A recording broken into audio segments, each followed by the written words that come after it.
ಮೈಸೂರು ಆಕಾಶವಾಣಿಯನ್ನು ದಿನಾಂಕ 10 ಸೆಪ್ಟೆಂಬರ್ 1934ರಂದು ಮೈಸೂರಿನಲ್ಲಿ ಪ್ರಾರಂಭಿಸಲಾಯಿತು. ಇಲ್ಲಿಗೆ 90 ವರ್ಷಗಳು ಯಶಸ್ವಿಯಾಗಿ ಪೂರ್ಣಗೊಳಿಸಿದ ಸಂದರ್ಭದಲ್ಲಿ ಇಂದು ದಿನಾಂಕ 7 ಮಾರ್ಚ್ 2025ರಂದು ಶುಕ್ರವಾರ ಹುಟ್ಟುಹಬ್ಬವನ್ನು ಅದ್ಧೂರಿಯಾಗಿ ಶ್ರೋತೃಗಳ ಮಧ್ಯೆ ಆಚರಿಸಿಕೊಂಡಿತು. ಆಕಾಶವಾಣಿಯ ಬಾನುಲಿ ಪ್ರಸಾರವನ್ನು ಕೇಳದೇ ಇರುವವರು ಯಾರೂ ಇಲ್ಲ. ಕೇಳುವ ಶ್ರೋತೃಗಳು ನಾಡಿನೆಲ್ಲೆಡೆ ಅಪಾರ ಸಂಖ್ಯೆಯಲ್ಲಿ ಇದ್ದಾರೆ.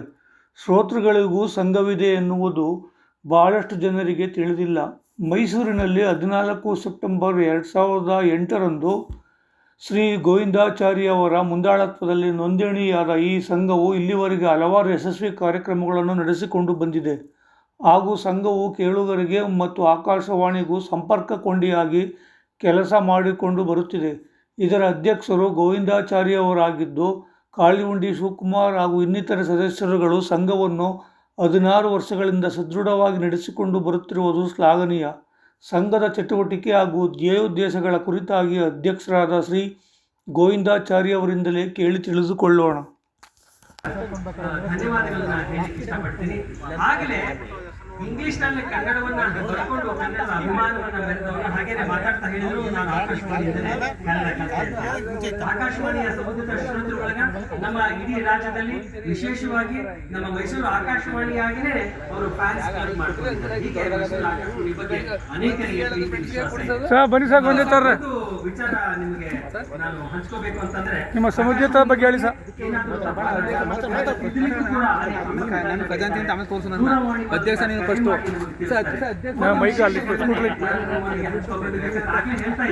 ನಾನು ರೇಡಿಯೋ ಕೇಳುವಾಗ ಏನೇನು ಆಗಿದೆ ಅಂತ ಹೇಳಿ ಜನಪದದ ಬಗ್ಗೆ ಹೇಳಿದ್ರು, ಹಾಗೇನೆ ಇನ್ನೂ ಅನೇಕರು ತಮ್ಮ ಅನಿಸಿಕೆಗಳನ್ನು ಹಂಚಿಕೊಂಡ್ರು. ಒಂದ್ ದಿವಸ ಡಾಕ್ಟರ್ ಕೆ ನಾಗೇಂದ್ರ ಪ್ರಸಾದ್ ಅವರು ನನಗೆ ಭೇಟಿಯಾದಾಗ ಅವ್ರ ಜೊತೆಗೆ ಅವ್ರ ಮಡದಿ ಕೂಡ ಡಾಕ್ಟರ್ ಕೆ ನಾಗೇಂದ್ರ ಪ್ರಸಾದ್ ಅವ್ರು ನಾನು ಭೇಟಿಯಾದಾಗ ಮಾತಾಡಿ ಸರ್. ನಮಸ್ಕಾರ, ನಾನು ಕಣ್ಣೂರು ವಿ ಗೋವಿಂದಾಚಾರಿ. ಮೈಸೂರು ಆಕಾಶವಾಣಿಗೆ ಒಂದು ಕೇಳುಗರ ಒಂದು ಬಳಗ ಇದೆ. ಆ ಬಳಗದ ಹೆಸರು ಸಂಯುಕ್ತ ಶ್ರೋತೃ ಸಂಘ ಅಂತ. ಇದು ರಿಜಿಸ್ಟರ್ಡ್ ಬಾಡಿ. ಇದನ್ನು 14/9/2008ರಲ್ಲಿ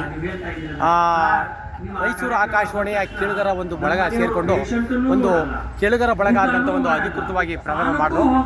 ಅದನ್ನು ಒಂದು ಖಾಸಗಿ ಹೋಟೆಲಲ್ಲಿ 14/9/2008ರಲ್ಲಿ ನಳಪಾಕ್ ಹೋಟೆಲಲ್ಲಿ ಪ್ರಾರಂಭ ಮಾಡಿದ್ರು. ಆವಾಗ ಪ್ರಸ್ತುತ ಒಂದು 32 ಜನ 35 ಜನ ಸಂಖ್ಯೆಯಲ್ಲಿ ಅದನ್ನು ಆ ಕೇಳುಗರ ಸಂಖ್ಯೆಯಲ್ಲಿ ಸೇರಿಕೊಂಡು ಅದನ್ನು ಪ್ರಾರಂಭ ಮಾಡಿದ್ರು. ಅದನ್ನು ಅಂದು ಆ ಪ್ರಾರಂಭ ಮಾಡೋಕ್ಕೆ ಅನೇಕ ಒಂದು ಮುಖ್ಯವಾದಂಥ ಬಳಗದಲ್ಲಿ ಇದ್ದಾರೆ. ಅದರಲ್ಲಿ ನಮ್ಮ ಕಾಳಿಹುಂಡಿ ಶಿವಕುಮಾರ್ ಅವರು ಇದ್ದಾರೆ, ಮೃತ್ಯುಂಜಯ ಅಂತಿದ್ದಾರೆ, ಅಲ್ಲಹಳ್ಳಿ ಪುಟ್ಟರಾಜ್ ಇದ್ದಾರೆ, ಆಮೇಲೆ MK ರುಕ್ಮಿಣಿ ಇದ್ದಾರೆ, ಪಾರ್ವತಿ ಒಟ್ಟಮ್ಮ ಇದ್ದಾರೆ. ಇಂಥ ಅನೇಕ ಹೆಸರು ಸೇರಿ 32 ಜನ ಅಧಿಕೃತವಾಗಿ ಆ ಕಾರ್ಯಕ್ರಮ ಅಂದು ಆ ಸಂಯುಕ್ತದ ಬಳಗವನ್ನು ಪ್ರಾರಂಭ ಮಾಡಿದ್ರು. ಆ ಸಂಯುಕ್ತ ಅನ್ನೋ ಒಂದು ಹೆಸರನ್ನು ಸೂಚಿಸಿ ಈ ಬಳಗಕ್ಕೆ ಹೆಸರಿಟ್ಟವರು MK ರುಕ್ಮಿಣಿಯವರು. ಇವರು ಸಂಗೀತ ಶಿಕ್ಷಕಿಯಾಗಿದ್ದರು. ಇವರೇ MK ಸಂಯುಕ್ತ ಬಳಗಕ್ಕೆ ಹೆಸರನ್ನ ನಾಮಾಂಕಿತವನ್ನು ಮಾಡಿದಂಥವ್ರು.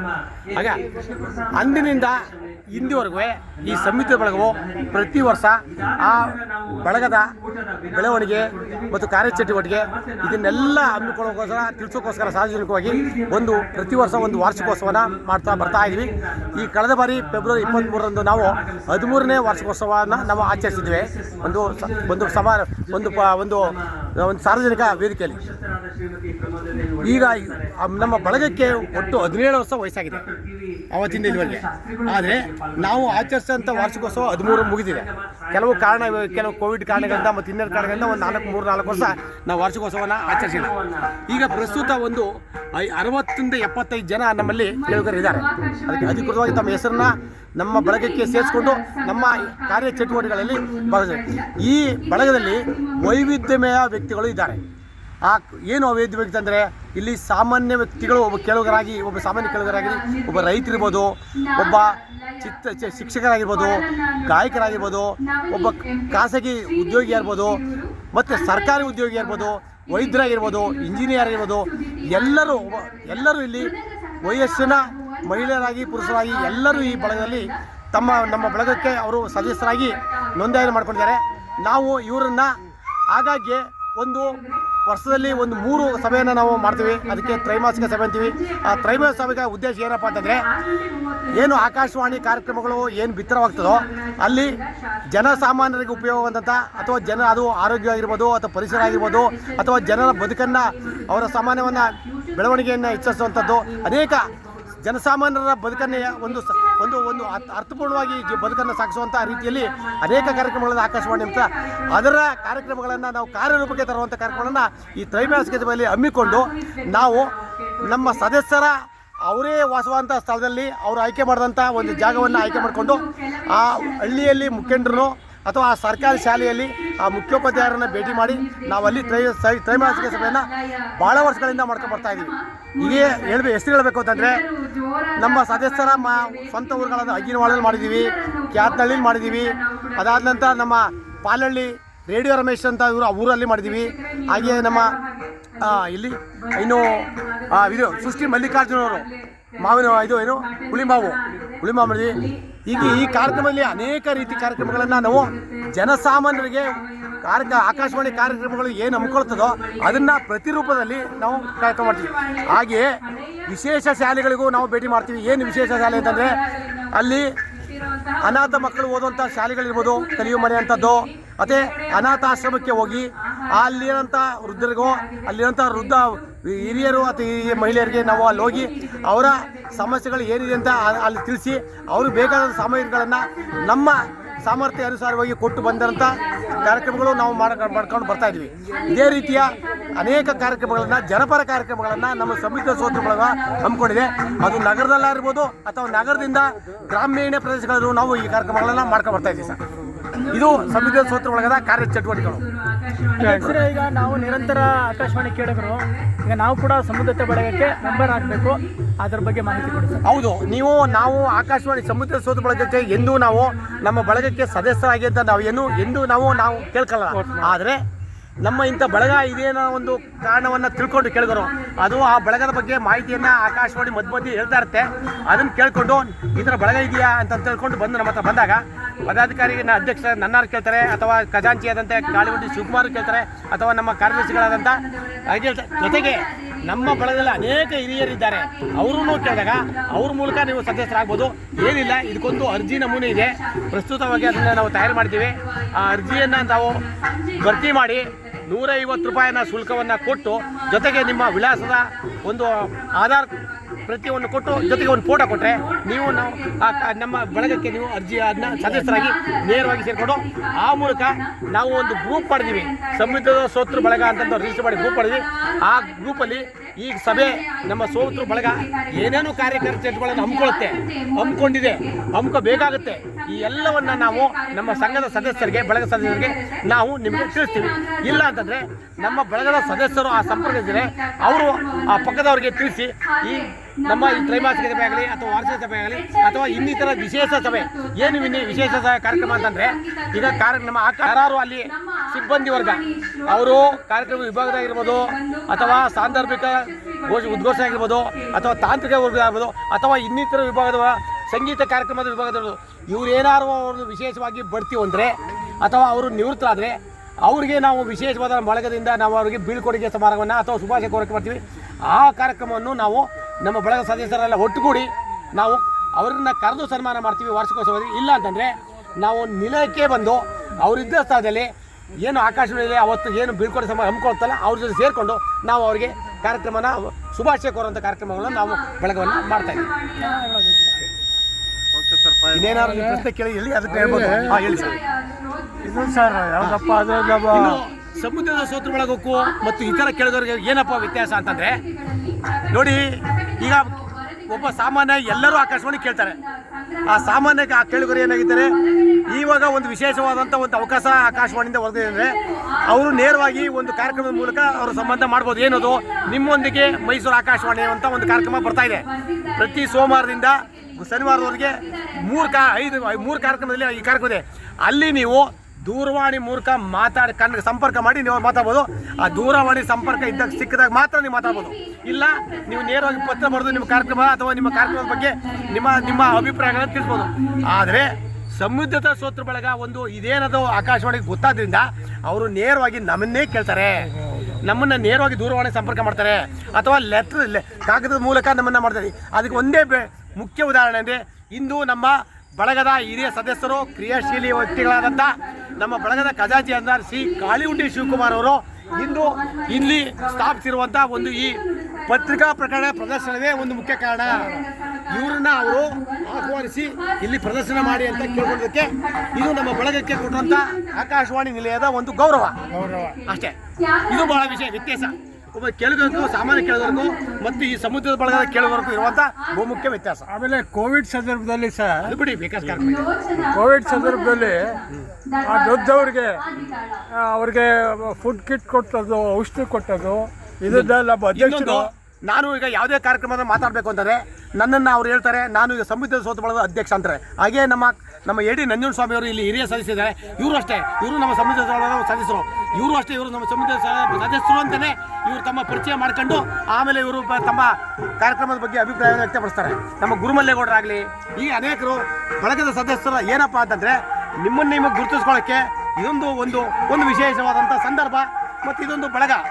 ಅದು ಇನ್ನೊಂದು ವಿಶೇಷ ಅಂತಂದರೆ ಕರ್ನಾಟಕದಲ್ಲಿ ಏಕೈಕ ಒಂದು ಏನಾದರೂ ಒಂದು ಬಳಗ ಇದೆ ಆಕಾಶವಾಣಿ ಇಲಾಖೆ ಅಂದರೆ ಅದು ಮೈಸೂರು ಆಕಾಶವಾಣಿಗೆ. ಯಾಕೆಂದರೆ ಮೈಸೂರು ಆಕಾಶವಾಣಿ ಕೇಂದ್ರವು ಭಾರತದಲ್ಲೇ ಪ್ರಥಮ ಕೇಂದ್ರ. ಹಾಗೆಯೇ ಇಂಥ ಪ್ರಥಮ ಕೇಂದ್ರಕ್ಕೆ ಪ್ರಥಮ ಕೇಳುಗರ ಬಳಗವು ಇದೇ ಸಮುದ್ರದ ಸ್ವತಂತ್ರ ಬಳಗ. ಮತ್ತೆಲ್ಲೂ ಇಲ್ಲ ಅಧಿಕೃತವಾಗಿ. ಇದನ್ನು ನಮ್ಮ ನಿಲಯದ ಉಪನಿರ್ದೇಶಕರಾದಂಥ ನಮ್ಮ ಉಮೇಶ್ ಎಸ್ ಅವರೇ ಸಾರ್ವಜನಿಕವಾಗಿ ಇದನ್ನು ಘೋಷಣೆ ಮಾಡಿದ್ದಾರೆ. ಇದು ನಮ್ಮ ಬಳಗದ ಬಗ್ಗೆ ನಾವು ಮಾಡೋಂಥದ್ದು. ಇನ್ನೂ ಏನಾದರೂ ವಿಷಯ ಕೇಳಬೇಕು ಅಂದರೆ ನಮ್ಮ ನಿಲಯದ ಬಗ್ಗೆ ನಮ್ಮ ಬಳಗದ ಸದಸ್ಯರಾದಂಥ ಎ ಡಿ ನಂಜುಂಡಸ್ವಾಮಿ ಅವರ ದಯಮಾಡಿ ಮಾತಾಡಿಸಿ. ಸರ್, ಈಗಾಗಲೇ ನಮ್ಮ ಸ್ನೇಹಿತರ ಗೋವಿಂದಾಚಾರ್ಯ ಅವರು ಸಾಕಷ್ಟು ವಿಚಾರಗಳು ಹೇಳಿದ್ದಾರೆ. ನಾನು ಆಕಾಶವಾಣಿ ಜೊತೆ ಸುಮಾರು ಈಗ ನನಗೆ 70 ವರ್ಷ, 60 ವರ್ಷದಿಂದ ನಾನು ಆಕಾಶವಾಣಿ ಜೊತೆ ಪ್ರತ್ಯಕ್ಷವಾಗಿ ಪರೋಕ್ಷವಾಗಿ ಸಂಬಂಧಗಳನ್ನ ಇಟ್ಕೊಂಡಿದ್ದೀನಿ. ಆಮೇಲೆ ಇದರಲ್ಲಿ ನನ್ನನ್ನು ಗುರುತಿಸ್ಕೊಳ್ಳಿಕ್ಕೆ ಮತ್ತು ಬೇರೆ ಬೇರೆ ವಿಚಾರಗಳನ್ನು ತಿಳ್ಕೊಳ್ಳಿಕ್ಕೆ ಇದು ಒಂದು ಸಂಪರ್ಕ ಸೇತುವಾಗಿ ಕೆಲಸ ಮಾಡಿದ್ದೀನಿ. ಅದರಲ್ಲಿ ಅನೇಕ ಸ್ನೇಹಿತರುಗಳಿಗೆ ಜೋಡಿಸ್ಕೊಟ್ಟಿದ್ದಾರೆ. ಮತ್ತು ಆ ಸ್ನೇಹಿತರುಗಳಲ್ಲಿರೋ ಪ್ರತಿಭೆಯನ್ನು ಮಾಡಲಿಕ್ಕೆ ನಾನು ಕೆಲವು ಲಿಂಕ್ಗಳನ್ನು ಇಟ್ಕೊಂಡು ಅವರನ್ನ ನಾನು ಆಕಾಶವಾಣಿಗೆ ಇದು ಮಾಡಿದ್ದೆ. ಅದನ್ನು ನಾನು ಹೇಳಲಿಕ್ಕೆ ನನ್ನದಾಯಿತು ಅನ್ನೋದಕ್ಕಿಂತ ಹೆಚ್ಚಾಗಿ ಯಾವ ಒಬ್ಬ ಸ್ನೇಹಿತರುಗಳು ಅವರಲ್ಲಿರೋ ಪ್ರತಿಭೆಯ ಮೌಲ್ಯಗಳನ್ನು ತಿಳ್ಕೊಂಡು ನಾನು ಆಕಾಶವಾಣಿ ಕೇಂದ್ರದ ಮೂಲಕ ಸಾರ್ವಜನಿಕರಿಗೆ ಅವರನ್ನ ಗುರುತಿಸೋ ರೀತಿಯಲ್ಲಿ ಮಾಡಿದ್ದೀನಿ. ಅದಕ್ಕೆ ನನ್ನ ಹೆಮ್ಮೆ ಇದೆ. ಅದರಲ್ಲಿ ಸದ್ಯರಾಗ ಕಾರ್ಯಕ್ರಮ ಇರ್ಬೋದು, ಆದಿಯಲ್ಲಿ ಕಡ್ಡಬುಕ್ಕ ಇರ್ಬೋದು, ಮತ್ತು ಬೇರೆ ಬೇರೆ ಸಂಗತಿಗಳು ಅವೆಲ್ಲವೂ ಕೂಡ ನನಗೆ ಅವಕಾಶದ ಮೈಸೂರು ಆಕಾಶವಾಣಿ ದೊರಕಿಸ್ಕೊಟ್ಟಿದೆ. ಇದು ಒಟ್ಟಾರೆ ಬೀಜ ರೂಪದಲ್ಲಿ ಬಂದು ಇದು ಈ ರೀತಿ ದೊಡ್ಡ ಗಿಡವಾಗಿ ಬೆಳೀತಾ ಇದೆ. ಇದು ಮುಂದೆ ವೃಕ್ಷವಾಗಿ ಹೋಗೋದು. ಈ ವೃಕ್ಷದ ಇದರಲ್ಲಿ ಎಲ್ಲ ಪ್ರಾಣಿ ಪಕ್ಷಿಗಳು ಮತ್ತು ಅದರ ಅಭಿಮಾನಿಗಳು ಇದರ ನೆರಳಲ್ಲಿ ಬರ್ತಾರೆ ಅನ್ನೋದ್ರ ಬಗ್ಗೆ ನನಗೆ ನಂಬಿಕೆ ಇದೆ. ಅದಕ್ಕಾಗಿ ಕೆಲವರು ತನುಬರದರುಗಳನ್ನ ಅರ್ಪಿಸ್ತಾರೆ. ಅದಕ್ಕೆ ನಮ್ಮ ಗೋವಿಂದಾಚಾರ್ಯರು, ನಮ್ಮ ಮಿತ್ರರಾದ ಕಾಳಿಹುಂಡಿ ಶಿವಕುಮಾರು, ಗುರುಮಲ್ಲೇಗೌಡರು ಮತ್ತು ಈ ಮಿತ್ರರು ನಿರ್ಲಕ್ಷ್ಯ ಸದಸ್ಯರೇ, ನಾನು ಸಮುದ್ರ ಸೋತ್ರ ಬಳಗ ಎಷ್ಟು ವಿಶೇಷ ಅಂತಂದರೆ ನಮ್ಮ ಆಕಾಶವಾಣಿ ಮೈಸೂರು ಆಕಾಶವಾಣಿ ಕೇಂದ್ರ ಎಷ್ಟು ಮೈಸೂರು ಸಾಂಸ್ಕೃತಿಕ ಕೇಂದ್ರಕ್ಕೆ ಅಷ್ಟು ವಿಶೇಷವೇ ಅಷ್ಟೇ ಮೈಸೂರು ಆಕಾಶವಾಣಿ ಕೇಂದ್ರದ ಕೇಳುಗರು ವಿಶೇಷ. ಅಂಥ ಕೇಳುಗರು ನಮ್ಮ ಬಳಗ ಸಮುದ್ರ ಸೋತ್ರ ಬಳಗದಲ್ಲಿ ಒಬ್ಬ ಹಿರಿಯ ಸದಸ್ಯರಾಗಿ, ಒಬ್ಬ ವಿಶೇಷ ವ್ಯಕ್ತಿಯಾಗಿ, ಕ್ರಿಯಾಶೀಲರಾಗಿ, ಗಾಯಕರಾಗಿರುವಂಥ ಗಾನಸಭಾ ಪಟ್ಟಣ ಸ್ವಾಮಿಗಳು ಅವರು ಅಭಿಪ್ರಾಯವನ್ನು ನಿಮ್ಮ ಮುಂದೆ ಹೇಳ್ತಾರೆ. ಕೇಳಿ ಅವ್ರು ಏನು. ನಮಸ್ತೆ ಸರ್, ನಾನು ಮೈಸೂರು ಆಕಾಶವಾಣಿಯ ನಿರಂತರ ಕೇಳುಗ. ಹೀಗೆ ನಿರಂತರ ಆಕಾಶವಾಣಿ ಕೇಳ್ತಾ ಇರುವಾಗಲೇ ಕೂಡ ಮತ್ತೊಬ್ಬ ಕೇಳುಗೆ ಕೂಡ ನನ್ನ ಒಂದು ಮೆಸೇಜ್ಗಳನ್ನು ನೋಡಿ ಕೇಳಿ ಮತ್ತು ಪರಿಚಯ ಆಗಿ ನಾವು ಮದುವೆ ಆದ್ವಿ. ಇವತ್ತು ಹುಟ್ಟಿರೋ ಮಕ್ಕಳುಗಳಿಗೆ ಕೂಡ ಮಗನಿಗೆ ಗಾನಾಕಾಶ ಅಂತೇಳಿ, ಮಗಳಿಗೆ ಗಾನವಾಣಿ ಅಂತೇಳಿ ಆಕಾಶವಾಣಿ ಹೆಸರನ್ನು ಇಟ್ಟಿದ್ದೀವಿ. ಹಾಗಾಗಿ ನಮಗೆ ಮತ್ತು ಆಕಾಶವಾಣಿಗೆ ಒಂದು ರೀತಿ ಅವಿನಾಭಾವ ಸಂಬಂಧ ನಮಗೆ. ಇವತ್ತಿಗೂ ಕೂಡ ಈಗ ನಾವೇನಾದರೂ ಬೆಳೆದಿದ್ದೀವಿ ಅಂತಂದರೆ ಅದಕ್ಕೆ ಆಕಾಶವಾಣಿ ತುಂಬಾ ಉಪಯುಕ್ತ ಆಗಿದೆ ನಮಗೆ. Thank you. ಆಕಾಶವಾಣಿ ಸಂಘಕ್ಕೆ ನಾನು ಶಾರದಾದೇವಿ ನಗರದಿಂದ ಬಂದಿದ್ದೇನೆ. ಪದ್ಮ ನಾಗೇಂದ್ರ ಅಂತ. ಆಕಾಶವಾಣಿಯಿಂದ ತುಂಬ ಜನಕ್ಕೆ ಎಲ್ಲ ಉಪಯೋಗ ಆಗಿದೆ. ಅದರಲ್ಲೂ ಹಳ್ಳಿಲಿರ್ತಕ್ಕಂಥ ಮಹಿಳೆಯರಿಗಂತಲೂ ಇದರಿಂದ ಪ್ರತಿಯೊಂದು ತಿಳ್ಕೊಳ್ಳೋದಕ್ಕೆ ಅವಕಾಶ ಆಗಿದೆ. ಅಬ್ದುಲ್ ರಶೀದ್ ಅವರು ನಡೆಸ್ಕೊಡ್ತಿದ್ದ ಸ್ತ್ರೀ ಚೇತನ ಅಂದರೆ ಅವಳಿಗೆ ಪ್ರತಿಭೆ ಇದ್ದರೂ ಕೂಡ ಯಾರಿಗೂ ಗೊತ್ತಾಗ್ತಾ ಇರಲಿಲ್ಲ. ಸ್ತ್ರೀ ಚೇತನ ಮಾತ್ರ ಪ್ರತಿಯೊಂದು ನಾವು ನಾಗೇಂದ್ರ ಅಂತ ನಮ್ಮ ಮನೆಯವ್ರ ಹೆಸರು. ನಾನು ನಮ್ಮ ಮನೆಯವರಿಬ್ಬರು ಕೂಡ ಕೇಳ್ತಿದ್ವಿ. ಕಾದಂಬರಿ ವಿಹಾರ ಅದು ಅಷ್ಟೇ. ರಂಗನಾಯಕಿ ಒಂದು ಬಂತು, ಅದರಿಂದೇನೋ 2 ಬಂತು. ಎಲ್ಲ ತುಂಬ ಚೆನ್ನಾಗಿತ್ತು. ಯಾವಾಗ ಕಾದಂಬರಿದು ಬರುತ್ತೀಯೋ ಅಂತ ಕಾಯ್ತಾ ಇದ್ವಿ. ಆಮೇಲೆ ಕನ್ನಡ ಕಾರ್ಯಕ್ರಮ ಒಂದು ಹಾಕ್ತಿದ್ರು. ಅದರಲ್ಲಿ ಪದಗಳ ವಿಂಗಡಣೆ, ಗೋಕುಲಾಷ್ಟಮಿ, ರಾಮನವಮಿ ಇಷ್ಟಕ್ಕೂ ಕೂಡ ಕಾರ್ಯಕ್ರಮ ಕೊಟ್ಟಿದ್ದೀವಿ. ನಿಜವಾಗ್ಲೂ ನಮ್ಮ ಮೈಸೂರಿಗೆ ಹೆಮ್ಮೆಯ ಚಾನಲ್ ಅಂದರೆ ಮೈಸೂರು ಆಕಾಶವಾಣಿ. ಧನ್ಯವಾದಗಳು. ಅಲ್ಲಿರ್ತಕ್ಕಂಥ ಎಲ್ಲ ಸಿಬ್ಬಂದಿಗೂ ಧನ್ಯವಾದಗಳು. ಈ ವಿಡಿಯೋ ನಿಮಗೆ ಇಷ್ಟವಾಗಿದ್ದಲ್ಲಿ ನಮ್ಮ ಚಾನಲ್ಗೆ ಸಬ್ಸ್ಕ್ರೈಬ್ ಆಗಿ, ಲೈಕ್ ಮಾಡಿ ಹಾಗೂ ನಿಮ್ಮ ಬಂಧು ಬಾಂಧವರಿಗೆ ಶೇರ್ ಮಾಡಿ. ನಾನು ನಿಮ್ಮ ಮಿರ್ಲೆ ಚಂದ್ರಶೇಖರ್, ಮೈಸೂರಿನಿಂದ. ಧನ್ಯವಾದಗಳು.